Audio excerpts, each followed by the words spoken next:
y tenga, no da lo mismo que solo sea diabética, porque además de la diabetes tenga, por ejemplo, una hipercolesterolemia, ¿ya? Entonces, dependiendo de los factores de riesgo, hoy se analiza un poco más, de forma un poco más individualizada cada caso, ¿ya? Probablemente los valores, sobre todo en el adulto, son más eh, un poquito más drásticos que en lo que tal vez muestra ahí usted.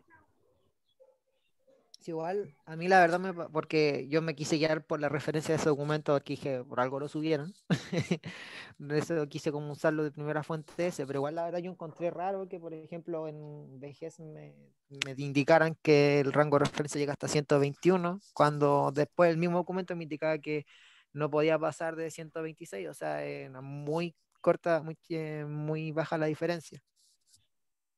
Ya. Mira, por eso yo les digo y les recomiendo a todos chiquillos, ya si pueden verlo, sería súper bueno. Métanse en Google y ponen International Diabetes Federation, y ahí van a poder ver como lo último que está en cuanto a esto de la diabetes a nivel, esta asociación es europea, ¿ya? Pero les sirve mucho para poder ver lo que está apareciendo. Yo les recomiendo que le echen una miradita, ¿vale? Es www.idf.org, www.idf.org. Yo cuando quiero revisar alguna cosa nueva o si quiero ver si ha habido algún cambio en los rangos, en las definiciones, trato de meterme aquí y a veces encuentro bastante bien las respuestas, ¿ya? Y si no, las guías clínicas del MinSal, chiquillos, que esas son Sí, también revísenla muy también. importantes, ¿ya? Porque esas son las que nos van a regir a nosotros aquí en Chile. Esos algoritmos que aparecen ahí, porque por ejemplo aquí puso Gabriel, ¿en qué caso diagnosticamos diabetes? Ya, esos valores son súper importantes, ya 126, 200, y ahí parece que hay un error porque le pusiste, eh, bueno, ahí me imagino que esa flechita indica que diagnóstico de diabetes dice al azar, postprandial o postcarga después de hora, menor o igual a 200, debe ser mayor, ¿o no? Y me equivoqué ahí, Ya, error de tipeo. Pero sí, si era tiene que ir mayor para el a otro lado de la 200. flechita, sí, mayor a Sí. 200, ya. Sí, eso es correcto. En una Lo glicemia otro mayor que, a 200, en cualquiera de exacto. esas situaciones, hace diagnóstico de diabetes. Y en ayuno sobre 126, que es lo que decía anteriormente, yo también, pero eso hay que repetirla. Tiene que ¿Ya? volver Sí. a confirmar. ¿Y qué pasa entre los 100 y los 126? ¿Cómo definiría yo ese Es, paciente? a lo mejor sí me faltó describir eso en la diapo, pero entre 100 y 126 yo vi que lo indicaban como una prediabetes o riesgo de diagnóstico de Ya. diabetes. ¿Prediabetes o glicemia alterada en ayuno? Yo lo hablaría como glicemia alterada en ayuno. Ya el concepto de prediabetes, a pesar de que ha estado muy instaurado, o sea, se ha acuñado bastante en el ámbito clínico, desde el punto de vista de la fisiología, no está tan claro el concepto de prediabetes. ¿Ya? Sí, y a esos pacientes hay que Eh, ponerle ojo porque hay que estarlo controlando cada cierto tiempo precisamente para que no avance hacia una diabetes. la mayoría de ellos evoluciona a diabetes, pero Sí, si se hace un buen manejo de ellos, no evolucionan a diabetes.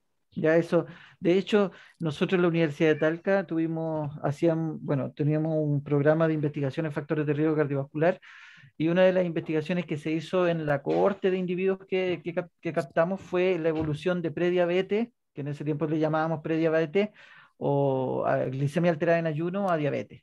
Ya ahí vimos que en Talca, con individuos de Talca, de la región del Maule, la mayoría evolucionan a diabetes, a excepción de obviamente de que tengan alguna intervención que los ayude a no migrar hacia la diabetes.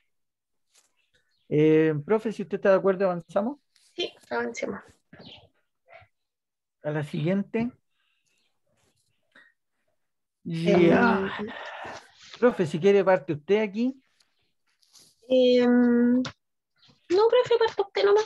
Dele nomás. Ya, Dele ya, nomás. mire, yo aquí en delante le pregunté yo cómo le habría dado una gráfica con estos tres metabolitos, estos tres mediadores que nosotros estamos midiendo, glucosa, insulina y glucagón, en un individuo con resistencia a la insulina, ¿verdad?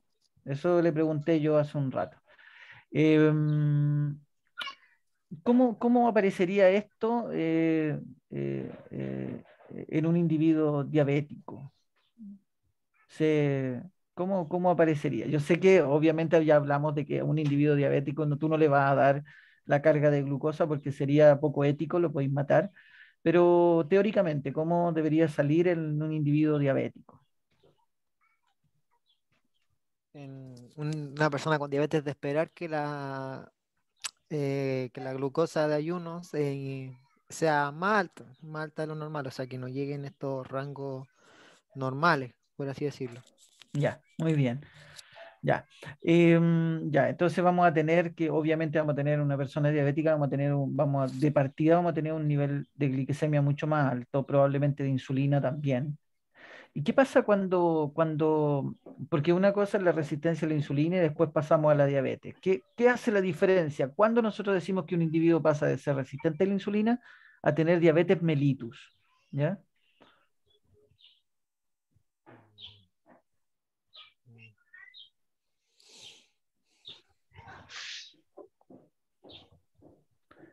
¿Qué No pasa, le qué sabría pasa con decir el... de forma segura, pero a mí se me imagina de que cuando se mantenga una constante de que, no sé, ya tres controles en los que mi glicemia en ayunas fue sobre 126 miligramos por decilitro. Ahí se Ya, pasaría de resistente a diabetes. ya, pero claro, ese es un examen que nos va a decir, este individuo es diabético y este otro no. Pero lo que ocurre normalmente es que lo que decíamos hace un rato, el agotamiento, lo mismo que hablábamos de este páncreas que se ve sometido a un trabajo excepcional cuando la mujer está embarazada, pues ese mismo súper trabajo le toca al páncreas de un individuo con resistencia a la insulina. Tiene que producir mucha más insulina, tiene que mantener niveles de insulina mucho más altos, lo que termina por agotar a la célula, pancreática y por tanto deja de producir insulina. ¿Ya?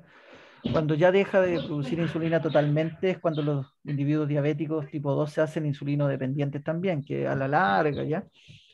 Eh, pero hay otro papel de la insulina que tiene, pucha, que tal vez no es tan conocido, eh, pero que tiene que ver también, yo le voy a plantear una cosa que es cierta, ¿ya? Los individuos con resistencia a la insulina tienen mayor probabilidad de tener cáncer, ¿ya? ¿Por qué crees tú que es eso? De hecho, si ustedes ¿Cáncer se se fijan, refiere a cualquier tipo de cáncer o a un cáncer específico? cualquier tipo Porque de cáncer, a mí ¿ya? se me imagina mayor probabilidad de un cáncer en las células pancreáticas por exceso de actividad celular. Sí, ese es uno de los riesgos, pero en general los individuos con Pero, resistencia a la insulina tienen un mayor riesgo de padecer cáncer, porque la insulina es un factor de crecimiento. Al igual que cualquier factor de crecimiento, puede estimular el crecimiento celular y por tanto podría también en una célula transformada, en una célula que ya está un poco, por decirlo, tocada, estos niveles de insulina tan grandes podrían estimular su proliferación, ¿ya?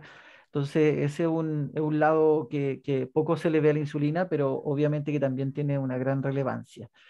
Em, em, Te quería preguntar sobre eh, la insulina. O a ver, vamos con lo de la hemoglobina A1C. Tú decías que el rango normal, sano, es de 4,8 a 5,9%, ¿ya? Em, eh, y y sabemos también que un analito que tú decías que tiene una validez porque te permite evaluar periodos más largos. ¿Por qué es que la hemoglobina glicosilada 1C te permite evaluar periodos más largos? De hecho, siempre como que los médicos decían, nosotros pillamos a aquel diabético que se cuida del que no se cuida con la hemoglobina 1C. ¿Por qué puede ser eso? ¿Por qué es que este dura más tiempo?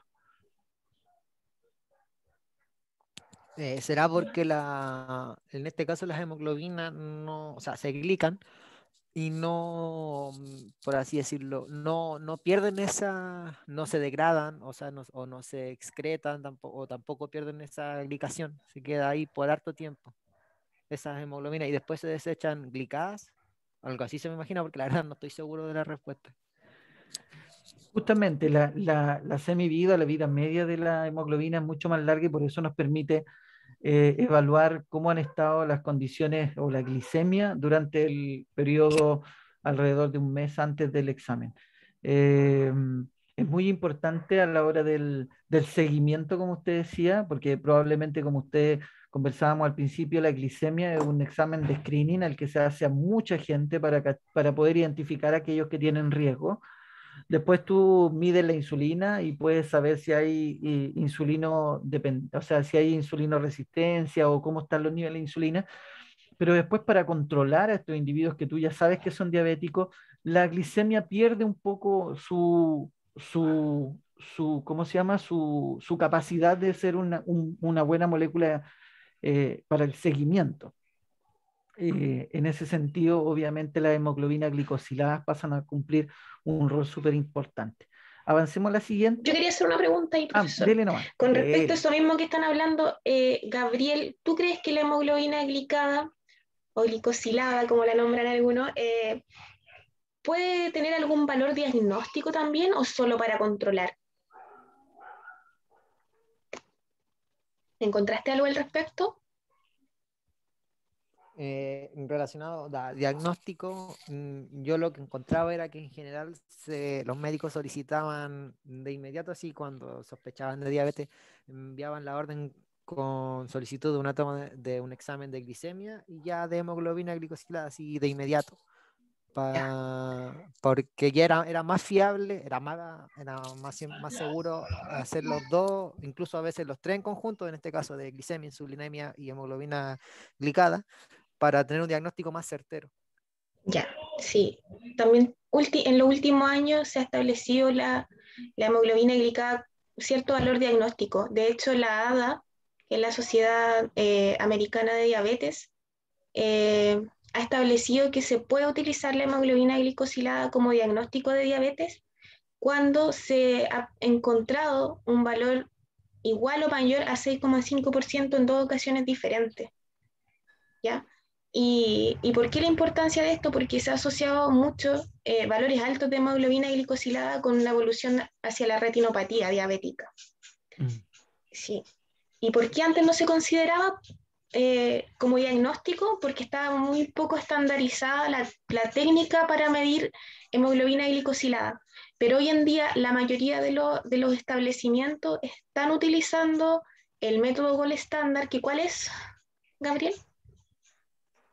Era el de cromatografía, no, HPLC. Sí, Ujú, cromatografía perfecto. líquida de alta Sí, eficacia, esa HPLC. palabra me faltaba al final. No era que era, sí era eso. Ya, ya. Entonces, cuando utilizan esta técnica, esta metodología para hemoglobina glicosilada, sí se puede utilizar para el diagnóstico, pero siempre y cuando, como lo dije, sea con HPLC. ¿Ya? Pero hoy en día la mayoría de los laboratorios tiene esta técnica. De hecho, creo que todos los laboratorios públicos tienen que tener estandarizado por HPLC. Sí. También vi o sea, no lo puse en mi presentación, pero había maquinitas así como estas chiquititas con las que uno se mide la glicemia, habían muy similares para medir la Bueno, Oscar, hemoglobina glicosilada. sí. Sí, de Ay, hecho, nosotros traíamos, bueno, que no era tan chiquitito como el hemoglucotes, pero cuando estábamos presencial llevamos algunos años, creo que los dos últimos años, algunos equipos de la empresa Valtec eh, al laboratorio y ahí llevaron uno de hemoglobina glicosilada y los estudiantes se medían sus valores y todo, y ahí algunos salían medio asustados porque les daban los valores altos, así que sí, y era un point of care porque era con una punción capilar, capilar. sí. eso me lleva a preguntarte, ¿por qué bueno, pareciera obvio, pero la hemoglobina glicosilada se mide en, en sangre total, o se mide en plasma, o se mide en suero? Yo en general en la hemoglobina glicosilada, los métodos que veía siempre salía usaban sangre con anticoagulante, o sea, una sangre entera, un Ya, plasma. pero por Total. ejemplo, No se yo para dice medir entera, se dice total. Eso, sangre sí, total. o sea, yo para poder medir, por ejemplo, la glicemia o para medir la insulina, yo igual le puedo tomar una muestra de plasma al individuo, pero yo centrifugo esa muestra y me quedo con el plasma y los glóbulos rojos los saco, los elimino. Para la hemoglobina, ¿tengo que hacerlo con el plasma o lo hago le tengo que dejar los glóbulos rojos? En este caso se deberían dejar los glóbulos rojos Sí, se hace para con medir sangre las total. hemoglobinas que se han glicado. Sí, vale, muy bien. Profe, ¿pasamos a Sí, la siguiente? avancemos. Ya, avancemos. Ya. Bueno, aquí empieza ya el tema del laboratorio. Creo que las técnicas que elegiste son buenas porque nos permiten poder ejemplificar muchas cosas. Aquí tenemos, esta es la exoquinasa, esta es la técnica de gol estándar para cuantificación de glucosa por métodos analíticos de este tipo, ¿verdad? ¿Cuál es el método gol estándar para glucosa hoy? ¿Sabes? Para glucosa, lo que usted me dice, o sea, yo lo había por lo del método de la exoquinasa en una empresa, lo vi que lo nombraba como gold standard, que era superior a los otros métodos más manuales, más analíticos, pero en la ficha de esta empresa no me lo nombraba, entonces yo por eso no lo quise decir o escribir en la diapo, porque me entró inseguridad de que fuera como más enganche comercial lo que decía la otra empresa. Que lo No, leí yo en la creo que empresa, en el kit de la empresa Weiner lo leí, y en el kit de la Spin Rack, no sé si no lo leí o lo pasé por alto. yo creo que hiciste lo correcto, no hay que jugársela por una cosa que uno no está seguro, pero sí, el método de exoquinasa, si no estoy equivocado, la profe ahí nos va a corregir si estoy equivocado, pero es la técnica de gol estándar para la Sí. cuantificación de glucosa. Y ahí vamos a ver por qué y cuál es la diferencia con Exacto, la que viene después. exacto. Entonces aquí, bueno, igual esta reacción, ¿de qué tipo es, Gabriel? ¿Es una reacción es cinética, enzimática, que es una reacción acoplada, directa, indirecta? Eh, Esto sería una reacción enzimática. ¿Ya? La Es medición sería indirecta en este caso, porque no ya estamos midiendo indirecta, directamente la glucosa. muy bien, No ya. sé, no sé si entrará en el término de acoplado, porque claro, o sea, pero hay una reacción y a Hay partir de dos, hay dos acoplamiento reacciones, hay dos entra otra reacciones que una está reacción. acoplada de la otra, así que, pero lo que más importante, tú me lo dijiste, es un método indirecto y es enzimático, ¿ya? Lo que medimos aquí ¿qué es lo que medimos aquí? Medimos cómo aparece el NADH, Aquí estamos midiendo el 6-fosfogluconato. ¿estás seguro? ¿A qué longitud de onda No, la estamos verdad. leyendo? Fíjate la No estoy longitud de seguro, la onda a la que verdad. estamos leyendo. Porque Porque es no que en sí estoy. a mí el kit me decía que lo que yo dije, que la generación de NAT reducido era proporcional a la Ya, a pues. la, Entonces, ¿qué está a la midiendo? concentración de Entonces, ¿qué glucosa. estás midiendo? Pero ahí me entró inseguridad, no sabía Pero por eso, si a ti te si, dicen, como no me lo dijo la, textual, la verdad, no sabía Pero es que si algunas era cosas eso. tienen que inferirlas, pues, chicos. Pero ahí la verdad sí que no estaba seguro si era el 6-fosfogluconato el que se medía ya, por pero el mira, otro si método. la técnica te dice que la cantidad de NAD reducido es proporcional a la cantidad de glucosa, es porque estás midiendo el NAD. Ahora, si tú pudieras medir el 6-fosfogluconato, también sería proporcional, porque lo que veo es que un mol de glucosa termina reproduciendo un mol de 6-fosfogluconato, según el equilibrio de esta reacción. Pero ¿cómo medirías el fosfogluconato? Probablemente puede que haya alguna técnica, pero no lo podéis medir directo. ¿Cómo Sí. podríais medir eso?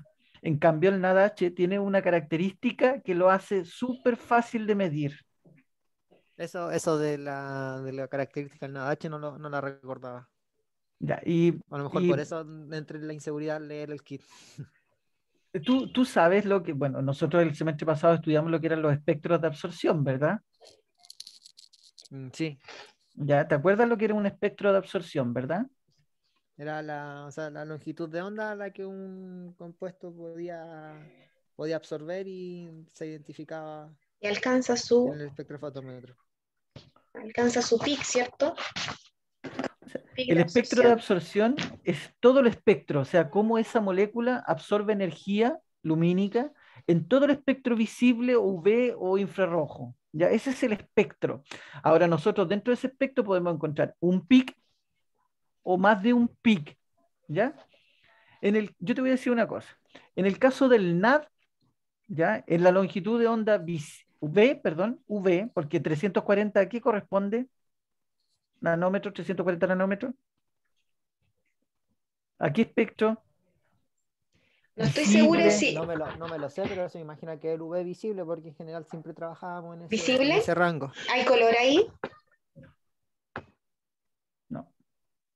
Sí, no estoy segura si fue en este grupo o no, profesor, porque usted estuvo el jueves la semana pasada, no me ¿Sí? acuerdo. No estoy segura si fue en este grupo o no, que vimos la semana pasada una técnica que era de la URIA UV, que también medíamos ¿Ya? el NAT, pero parece que era la desaparición del NAT Sí, me reducido. parece que sí. La semana pasada estuve el Sí, jueves en la sí. tarde, pero, No sé si fue pero este grupo o no, pero si fue este grupo lo vimos. Y también yo les pregunté si había color ahí, en qué rango se movía. Entonces no. este el UV cercano, o sea, está cercano al rango visible, pero es UV, ¿ya? Y yo te voy a dar una pista. El NAD tiene un pic de absorción, un pic de máxima absorción, mientras que el NADH tiene dos. Y por eso medimos el NADH.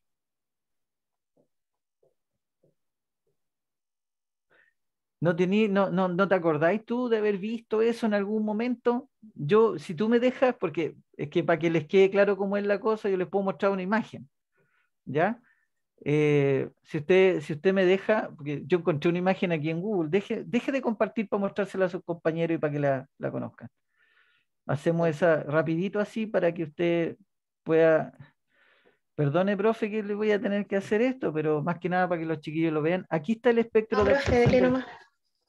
Aquí está el espectro de absorción del NAD y del NADH, ¿ya? Como ustedes pueden ver aquí, eh, el NAD, el NAD oxidado, tiene un espectro de absorción que va, eh, que va desde lo que muestra aquí, sobre los 240 y termina alrededor de los 180, ¿ya? Y de ahí es plano. En cambio, el NADH, el NAD reducido, tiene ese mismo pic a los 260, pero después baja y vuelve a tener un pic. ¿A qué longitud de onda, Gabriel? Ahí. Gabriel, En este caso sería el segundo pic del NAT reducido, dice usted, ¿cierto? ¿sí? ¿A qué longitud está Sería esto? el 340 que Ya. indicaba. Que no se le olvide nunca más este gráfico, chiquillos. Nunca. ¿Puede compartir usted, Gabriel? Por favor. Ya. Entonces, por eso es que medimos a 340, ¿ya? Y por eso es que medimos el NADH, ¿ya? Profe, no sé si usted quiere continuar. ¡Ay, que hay una cuestión que casi me caigo de espalda! ¡Ay! La vi de nuevo. Casi me da un infarto otra vez. Profe, usted lo vio, ¿Será lo ¿cierto? mismo, no? El, el El cloruro de C, sodio. sí, casi me da Sí. algo. Y ¿Cómo? no solo en esta diapositiva, Sí, en la la otra otra está sí igual. también parece. Así, Oiga, profe, yo me quiero excusar porque igual me pareció raro. Yo cuando lo leí y yo pensé que podía ser otro compuesto del cloro, pero al menos en el kit estaba escrito así, como Estaba en inglés, ¿o CNN. no? A lo mejor, es que por eso, yo eso creo que a lo mejor porque la ficha aparecía, por ejemplo, primero en inglés, después en español, después en francés, después en portugués. Entonces a lo mejor la traducción se daba vuelta. ya. Pero mire, yo le voy a comprar, se lo compro esta vez. Esta vez se la compro. Tú lo ¿Ya? tomaste y lo pusiste en el traductor de Google, ¿o no? No, es que las fichas están traducidas así. Ya. Ah, Cuando uno abre Pero, el kit, porque le a veces le da aparece. vuelta el... Es que lo más No, probable es traductor. que en algún momento alguien lo hizo así, lo puso en el Google Traductor, lo tradujeron y lo pusieron en el a kit lo mejor carepalo porque así. yo abrí Pero, el link de la que nos pero, mandaban pero, de los kits y todo pero, eso. ya, sí. La excusa agrava la falta. Yo siempre he pensado eso, ¿Usted ¿ya? sabe cómo se escribe cloruro de ¿Usted sodio? sabe cómo se escribe cloruro de sodio? ¿Ya? Y no hay excusa para eso, hijo. Así que esta vez yo no lo voy a considerar, pero no puede volver a pasar. Le repito, usted es una persona que está estudiando una carrera de ciencia, porque a mí me pueden decir lo que quieran, pero los tecnólogos médicos son una carrera de ciencia y obviamente del área de la salud, y una persona que está en una carrera de ciencia no puede escribir mal cloruro de sodio, ¿ya? Profe, no sé si quiere preguntar algo usted. Bueno, ahí usted sabe que es suero fisiológico, ¿cierto? Aunque está expresado en otra unidad de medida, la concentración es la misma. Lo que decía el profesor aquí, este método es el método Gold estándar. ¿Y por qué lo vamos a comparar con el que viene después? Si puedes avanzar a la siguiente. Esta. Esta metodología también se utiliza mucho, ¿ya? De la glucosa oxidasa. Pero ¿por qué crees tú que no es el método Gold estándar y el otro sí? Fijándonos solamente en las reacciones, en el que ahí donde está el fundamento del método. ¿Por qué crees tú, Gabriel? En un principio cuando usted me estaba haciendo la pregunta lo estaba asociando a los interferentes que tiene más interferentes. Ya. Mm, pero relacionado a la reacción, Finalmente la reacción es el fundamento, ¿cierto? Ahí está centrado el fundamento de la metodología.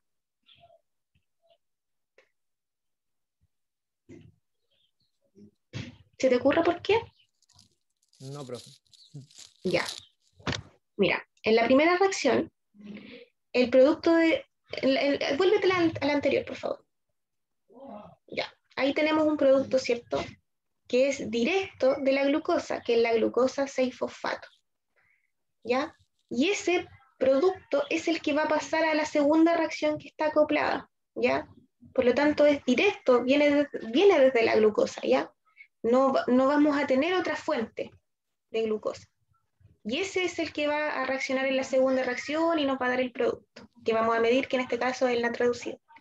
En cambio, en la siguiente, pasa a la siguiente, estamos aquí ocupando como producto el peróxido de hidrógeno, ¿ya?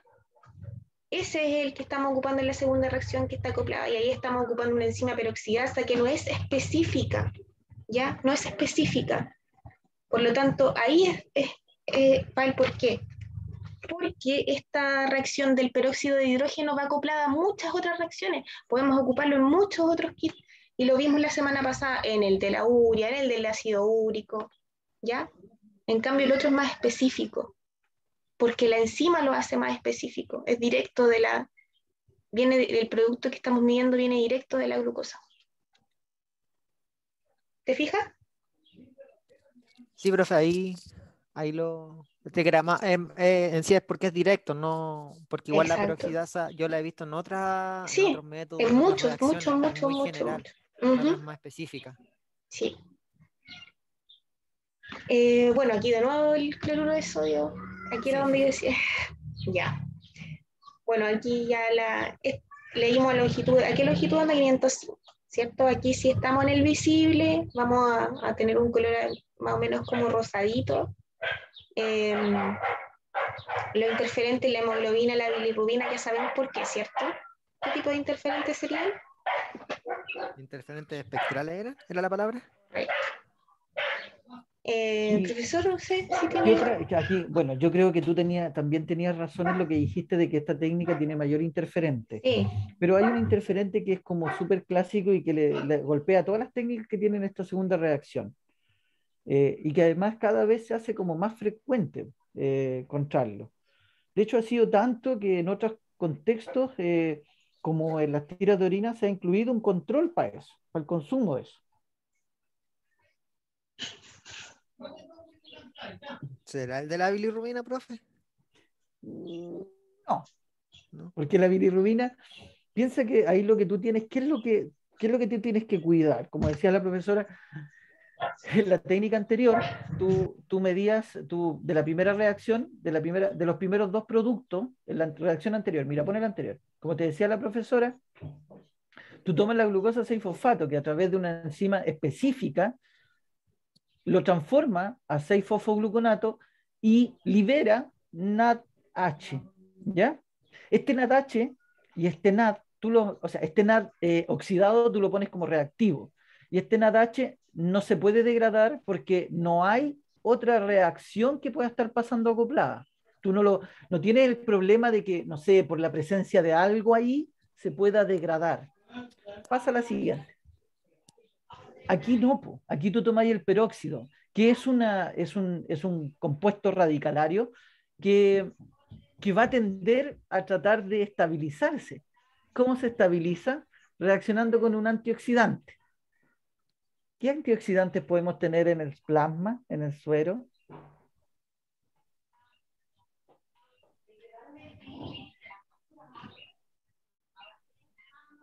En específico no le sale así con seguridad, pero a mí se me imaginan los antioxidantes que veíamos, el ácido ascórbico, ¿Ya? la vitamina D, Ya. el Sí, glutatión. antioxidantes naturales, ¿ya? Mm. Podrían, los antioxidantes naturales, de alguna forma, incluso si hubiesen trazas de catalasa o lo que haya por ahí, te podrían degradar este peróxido de hidrógeno y ya no vas a tener la relación directa de un mol de glucosa por un mol de quinona, ¿ya? Puede que hayan diferencias. Profe, si está de acuerdo, avanzamos. Sí, lo otro que es importante aquí es que se fijen en la interferencia de la hemoglobina y la bilirrubina. En este Sí. caso, donde es una técnica colorimétrica, ¿cierto? Donde estamos leyendo alrededor de los 505 nanómetros, la hemoglobina y la bilirrubina van a interferir a concentraciones más bajas que en el método anterior. Eso. Sí. Ya, pasemos a la siguiente. Ya. Yo no sé si profundizaría aquí, profe, porque esto la verdad es que es como la automatización nomás. Sí, en realidad ese equipo no es el único equipo, ¿cierto? Donde vamos a poder medir la glicemia. Y más que como técnica o metodología es un equipo, porque la metodología sigue siendo también la espectrofotometría, ¿ya? Claro. Y ahí va a depender de la técnica que esté estandarizada en el equipo o la que tenga el proveedor. Pero la metodología siguen siendo las mismas que tú expusiste anteriormente, solamente que está automatizado. Y lo que ya habíamos conversado sobre el hemoglucotest, ¿cierto? No sirve para hacer diagnósticos, solamente para ir controlando a los pacientes diabéticos. Ya eso no lo olviden. Por ejemplo, mira, mi mamá es diabética y ella se tiene que medir todas las mañanas a través del hemoglucotest la glicemia. Entonces, si ella le aparece ahí un valor que está sobre un determinado rango que yo le tengo dicho, hay que preocuparse. Si no, que se quede tranquila. Entonces, ¿por qué? Porque como decía la profesora, este es un método que lo puede usar cualquier persona. El hemoglucotest lo puede usar mi mamá, que es adulto mayor, y se lo puede hacer en la mañana con tranquilidad, acostadita, de hecho, todavía, se pincha su dedito, se hace el examen y después, dependiendo cómo le sale, se levanta. ¿Ya? Entonces, es algo que imagínense, ante esa señora que hoy en día se hace el hemoglucotest en la casa, acostadita en la mañana, tenía que partir a las 7 de la mañana al poli para que le hicieran la glicemia. Entonces, desde cierto punto de vista, ayuda al manejo, sobre todo en individuos con condiciones especiales, adultos mayores, gente postrada, etcétera, etcétera, ¿ya? O para un análisis rápido en algún centro de salud. Por ejemplo, si usted va a hacerse, en todos los policlínicos hacen este examen como preventivo, donde tú vas desde el adulto y tú dices, yo tengo ya más de 15 años, aunque a mí no se me notan, pero tengo más de 15 años y quiero que el El EMPA, dice EMPA, ahí muy bien, Valentina. Valentina Palma, muy bien, el EMPA. Entonces ahí a usted le hacen la glicemia, se la van a hacer por un hemoglucotest. Igual que el colesterol, también se lo van a medir por una técnica de estas rápidas, ¿ya? Y si le sale raro, si le sale muy aumentado, probablemente le van a dar hora para que vaya al médico ahí mismo en el poli y le van a pedir exámenes en laboratorio como corresponde, ¿ya? Eh, lo otro de la automatización, solamente remarcar lo que dice la profesora, este es un equipo de muchos que existen.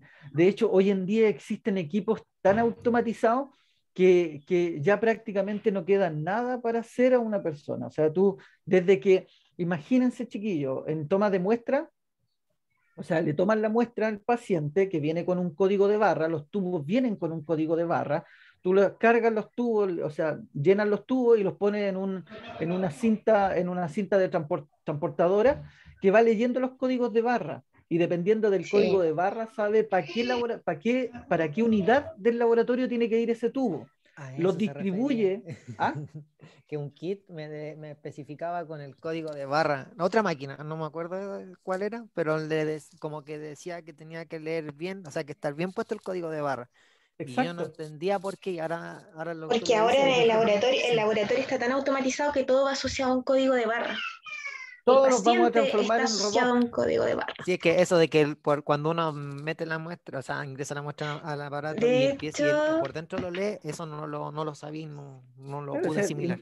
imagínate, van pasando los tubitos, los va leyendo, le dice, ah, ya, este tubo va para bioquímica, este tubo va a hematología, esto va a microbiología, qué sé yo. Y de ahí casi que entran directo al equipo. Si de hecho la mayoría de los equipos usan tubo primario. ¿Qué significa tubo primario?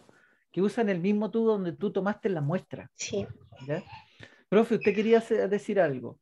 Sí, que de hecho en el laboratorio hay un equipo de química automatizado, no es último modelo, ¿ya? Pero sí es automatizado, tiene la base de todos los equipos eh, de química clínica que hay en el mercado, la metodología, las técnicas son las mismas y se les va a subir un video de este equipo, ¿ya? De hecho, Cómo se opera y todo. se parece mucho a uno que muestra en una diapositiva más adelante. Es Sí, prácticamente y igual. también lo van a usar, según tengo entendido, en esas semanas que Sí, tenemos asignadas como de práctica, sí. van a pasar por ese equipo, ¿ya? Ojalá las condiciones sanitarias así lo permitan. Ojalá que sí.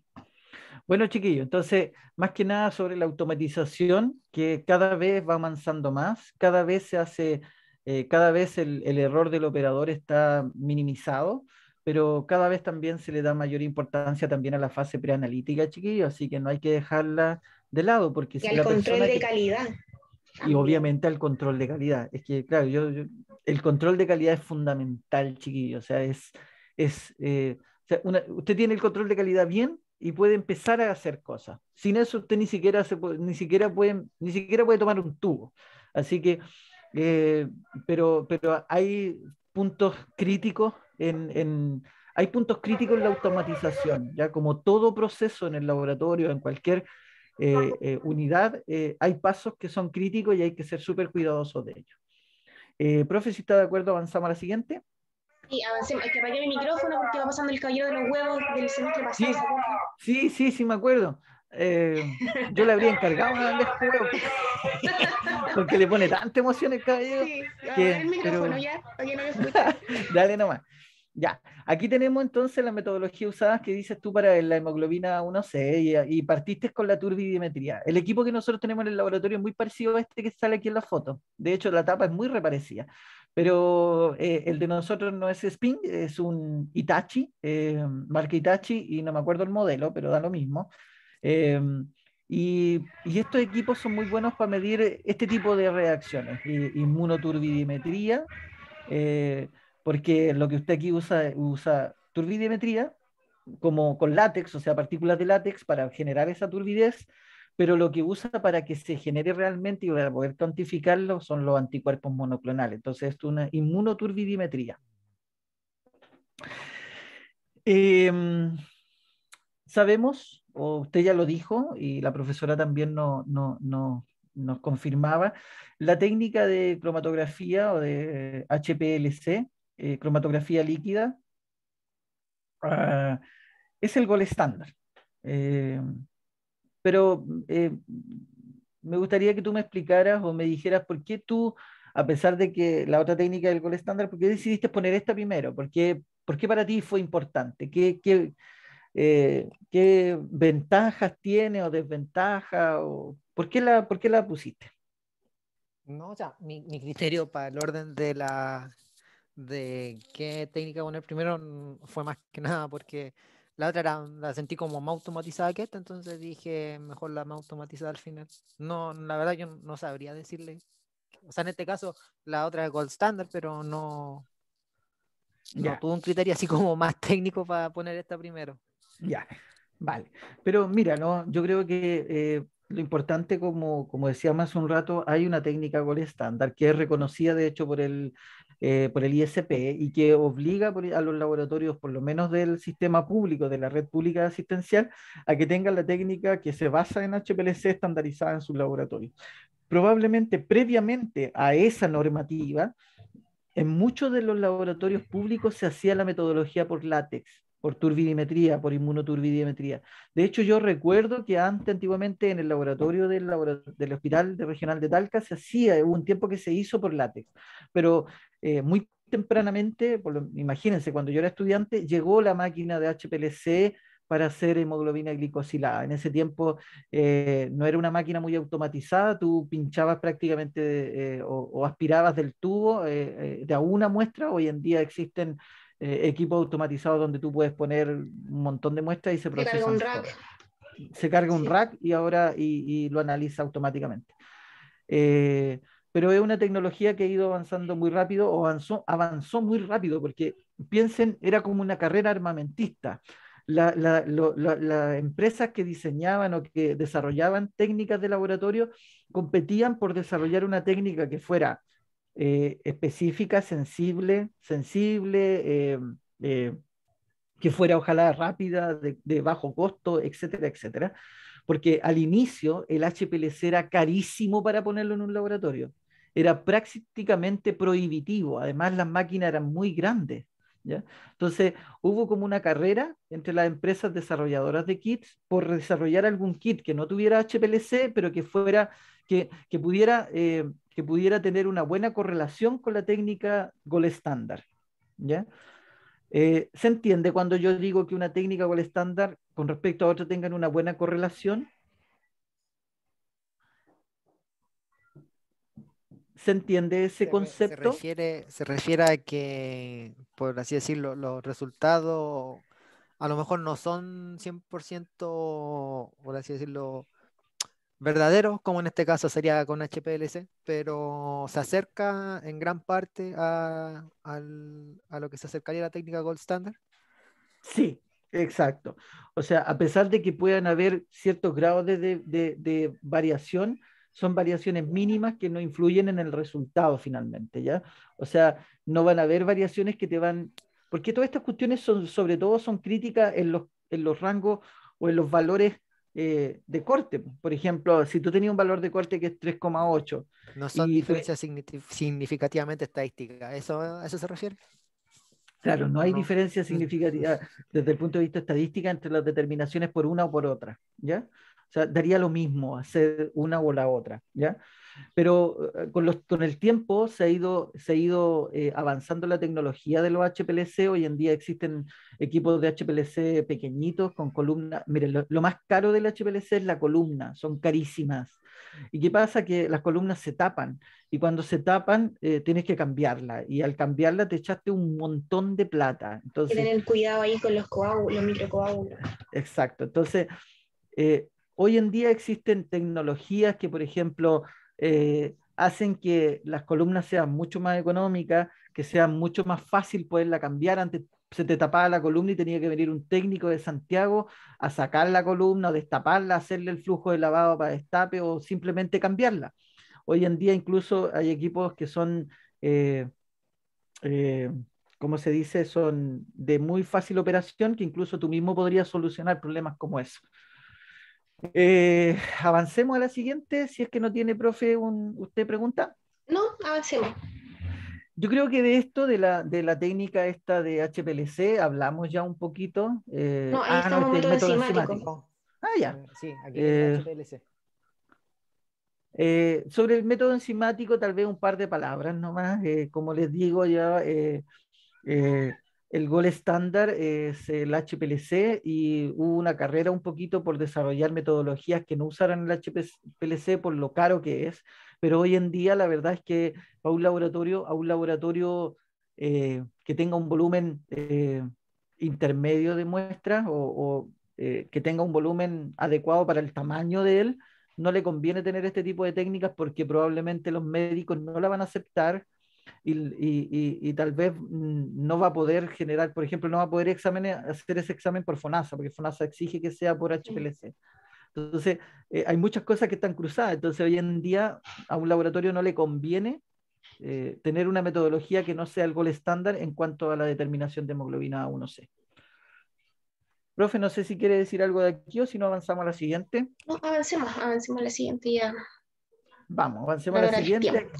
Sí, aquí ya tenemos el equipo. Aquí está el equipo ya con sus rack. Y yo este equipo no lo conocía, se ve muy bonito. Yo no sé si este o es otro parecido con el que, con el que Porque este trabajé en parece el más. comunal, pero Ah, ya. parece que este de Valtex y Mindray. ¿Es un Mindray o no? Sí, Sí. Mindra Sí, ya hace camionetas, maquinaria pesada, equipos.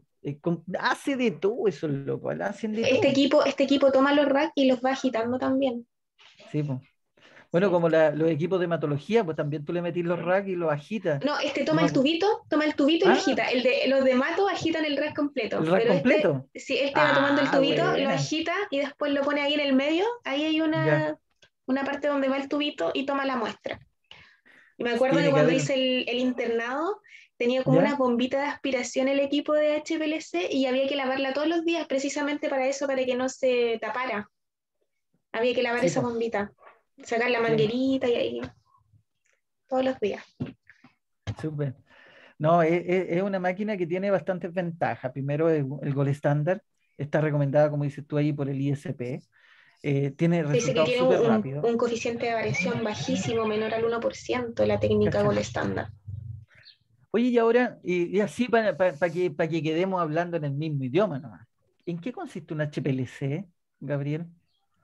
Casi que esta respuesta no te la voy a considerar para la evaluación, pero intenta ponerle talento a qué es un HPLC. ¿En qué consiste? Ya, sí, técnicamente lo decir al tiro porque no me acuerdo muy así precisamente lo que veíamos en diagnóstico clínico, pero lo que sí me acuerdo de la técnica era que el fundamento era que podían como separar, en este caso como aparece aquí, va separando los diferentes tipos de hemoglobina. Tiene los componentes de hemoglobina A1A, ABA, 1B y los va separando por peso molecular, si no me equivoco. Y se iba formando como un gráfico y no me acuerdo si era la altura o el área bajo la curva que servía también para determinar la concentración de estos componentes que se van separando. El área bajo la curva. Eso es lo que se Sí. mide para cuantificarlo, ¿ya? Los PIC están asociados a la concentración, pero la concentración total se saca por el área bajo la curva. Eh, Como tú dices, muy bien, se separan las moléculas, las separa por sus características, no necesariamente el peso Hay molecular. una ilusión de Eh, la muestra en la columna. Como todas las exacto. cromatografías, hay una ilusión. Claro, recuerden, chiquillos, que en toda cromatografía hay una fase estacionaria Ajá. y hay una fase móvil, ¿ya? La fase móvil eh, arrastra a las moléculas a través de la fase estacionaria. Las moléculas se van a demorar más o menos en dependencia de cómo interaccionen con la fase estacionaria, ¿ya? No solo va a depender del peso molecular, también de las cargas. Exacto, exacto. Y de la matriz que tengas como Exacto. fase estacionaria, que pueden ser muchas, ¿ya? Entonces, cuando lo importante, chiquillos, para mí es súper importante, yo insisto, ustedes son una carrera de ciencia, entonces lo importante es que además de saber para qué sirve una técnica o por qué una técnica es gold estándar, tienen que saber un poquito más allá de su fundamento, porque así ustedes están en una posición, eh, eh, o sea, eso nos posiciona como profesionales del laboratorio y no como un técnico del laboratorio, ¿ya? Un técnico de laboratorio sabe que tiene que poner ese rack ahí y que tiene que ser cuidadoso con los códigos de barra y que el equipo se demora tanto tiempo en sacar las muestras y si no las saca es porque algo le pasó. Pero el que sabe cómo funciona el equipo, el que sabe el fundamento, el que sabe qué pasa si un resultado es raro, el que puede validar los resultados, el que sabe cómo pasar los controles, es usted como profesional del laboratorio, como tecnólogo médico. Profe, si está de acuerdo, avanzamos. Sí, creo que la siguiente... Ah, faltaba la metodología de insulina. Esto, el ECLIA, si mal no recuerdo, bueno, el ECLIA se basa, es un enzimo inmuno análisis que vamos, bueno, no sé si lo van a ver los chiquillos que hagan marcadores tumorales, pero hoy en día es uno de las tecnologías, el inmunoensayo de electroquimioluminiscencia, uno de los más usados, sobre todo para En hormona. cuantificar moléculas, hormonas, marcadores tumorales, ese tipo de cosas. Y La me insulina atrevería es a una decir, hormona, de hecho, los equipos tienen un... ay, se me olvidó cómo se llama esta parte, profe, donde ve que los equipos tienen como un módulo. Un módulo, ya, un sí, módulo tiene un módulo para ECLIA. exclusivo para electroquimioluminiscencia, que es donde pasan todas las hormonas. La Claro. mayoría de las hormonas se hacen por esta técnica. Estos anticuerpos chiquillos, de cierto modo, están fusionados a una esfera magnética, ¿ya? Y a través de ella podemos hacer series de lavados que finalmente te van a dejar solamente pegada ahí a la superficie del tubo, es la molécula que tú quieres cuantificar, ¿ya? Habría sido súper entretenido que hubieses podido profundizar un poquito más en la metodología del ECLIA, porque es re interesante. Eh, pero si no, por último, me gustaría que ojalá los chicos que van a hablar eh, sobre marcadores tumorales sí desarrollaran un poco mejor lo que es la tecnología del ECLIA, ¿ya?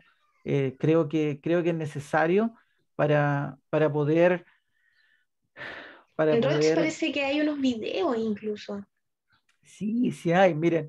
Bueno, de hecho, después cuando termine les voy a mostrar porque yo hago la clase, o sea, he hecho clases de esto, entonces yo conozco la metodología, pero lo interesante es que ustedes la puedan mostrar en el laboratorio. Se usa un compuesto que se llama rutenio, no sé si lo escuchaste por ahí dentro de la tecnología, Rutenio no sé ¿no? si lo debe haber pasado por alto. Seguramente. Mm. Pero bueno, es una técnica muy novedosa, es la última generación en tecnología o en técnicas para lo ELISA, para la cuantificación de moléculas tipo hormonas, marcadores tumorales, drogas, todas moléculas que son de valores muy críticos, ya que necesitan una cuantificación que sea muy sensible, muy específica, y por eso a eso contribuye los anticuerpos y la metodología de detección a través de Ruteni, ¿ya? Que va a generar luminiscencia. La luminiscencia es a ver, cada técnica tiene un límite de sensibilidad. Probablemente las técnicas colorimétricas tienen un límite de sensibilidad muy alto. Después vienen otros tipos de técnicas, fluorescencia, y una de las técnicas que tiene el límite más bajo de sensibilidad es la luminiscencia, ¿ya? Entonces, esta ocupa justamente la electroquimioluminiscencia para tener valores más exactos, más precisos y tener rangos que son técnicas mucho más sensibles. Eh, es una técnica más para cuantificar insulina, existen muchas, muchas de ellas son basadas en el inmunocomplejo. Me hubiese gustado que hubiese podido desarrollar un poquito más algunas de estas técnicas, pero esperemos que los chiquillos de los marcadores tumorales sí lo hagan. Pasemos a la siguiente, creo que ya era la última de esa. Ya, la importancia Importancia clínica. clínica. Aquí yo creo que faltó una buena parte, ¿ya? Yo creo que hay mucho más de lo que pudiéramos haber podido hablar sobre, por lo menos, diabetes mellitus, ¿ya? De todo lo que son las complicaciones renales, oculares, cardíacas, hay un montón, un montón, un montón, un montón. La aterosclerosis, por ejemplo, podría haber sido también un tema que podíamos haber conversado aquí. Y ahí ese Profe. tema también de los productos de glicosilación avanzada, de glicación avanzada, también es un tema que da para harto. Mm. Pero es interesante para que a los que les interese busquen información acerca de esto. Tiene mucha relación con lo que es la retinopatía, la nefropatía, ¿ya? Todas estas complicaciones microvasculares que tiene ahí su compañero. Bueno, y aquí también faltó lo que lo que te decía al principio, hablar acerca de la insulinoresistencia, esto del OMA y R que quedó pendiente, ¿cierto? Eh, bueno, eso faltó ahí, ahondar en esos temas. No Así es. sé. No, ¿cómo le digo? Yo creo que faltó ahí un poquito, no sé, ¿cómo crees tú? A ver, te voy a hacer una pregunta, a ver más o menos si podemos seguir conversando acerca de este tema, a ver si sacamos un poquito más de información que les pueda servir a tus compañeros.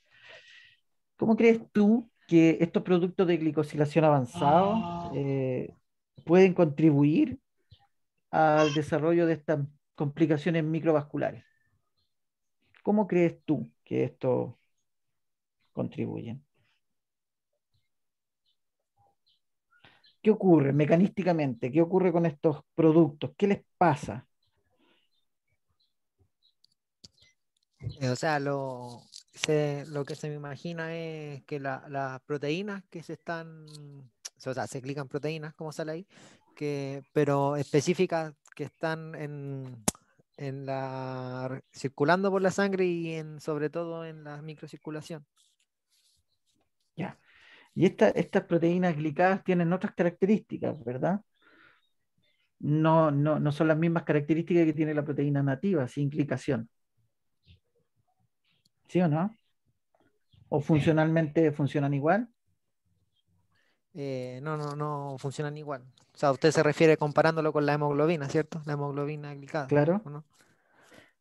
Pero mira, lo No funcionan igual importante, porque estas proteínas tenían, no me acuerdo exactamente cómo era el proceso, pero lo que sí me acuerdo era que tenían la capacidad de adherirse a las LDL, a las lipoproteínas de baja densidad.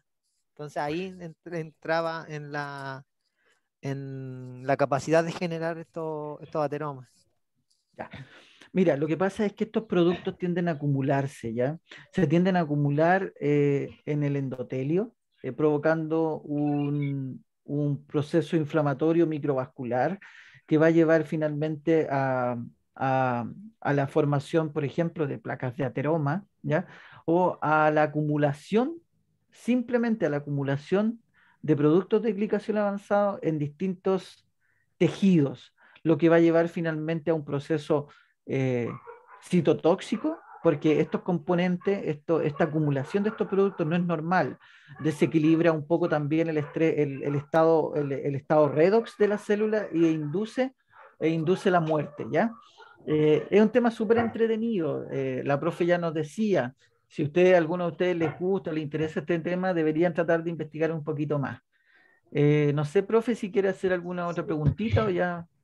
Ojo, que no solamente los pacientes diabéticos van a generar estos productos de glicación o de glicosilación avanzado, ¿cierto? Es glicación en realidad, porque también es un proceso no enzimático, donde ocurre Exacto. la reacción de Millar, algo así, ¿cierto, profe? Si no Maillard, por eso se llama sí, Maillard. manjar, Exacto. Si no estoy porque, me acordaba de eso que lo había visto en el magíster. miren, chiquillos, de hecho, Se a producen unos eso arreglos quería, de Amador y sí, sí. a ver, cuando nosotros hablamos mucho de productos de glicación avanzado, pero son súper ricos, po. O sea, El manjar, sí. el manjar es un producto de glicosilación avanzada, ¿ya? Por ejemplo, cuando usted asa la carne y queda doradita, ese color como medio cafecito, de dorado, así, eso también son productos de glicosilación avanzada. Entonces, ¿Cómo se llama esto que lleva el flan? el caramelo, El caramelo. sí, pues. Entonces, a veces muchas de las cosas ricas son las que nos hacen enfermarnos, así que hay que tener cuidado Sí. con eso. Pero ves, Lo que decía, claro, lo que decía que no solo los pacientes diabéticos van a generar estos productos, sino que con la edad no, se van todo, generando, pero obviamente en los pacientes diabéticos se produce de una manera mucho más acelerada. Ese es el pero. sí. Pero en todos se acumulan y por eso los Con la daños edad, producidos, claro. sí, po, se van acumulando con la edad y por eso es que cuando estamos viejitos aparecen todas las enfermedades porque ya se ha acumulado de toda una vida. Entonces, si nosotros nos cuidamos durante joven, probablemente vamos a tener un envejecimiento un poco más mejor. Ya, joven, pasemos a la siguiente. Pues la última está, la Bien, La última. última. Ya, ¿puede dejar de ahora compartir? voy a dejar de grabar entonces.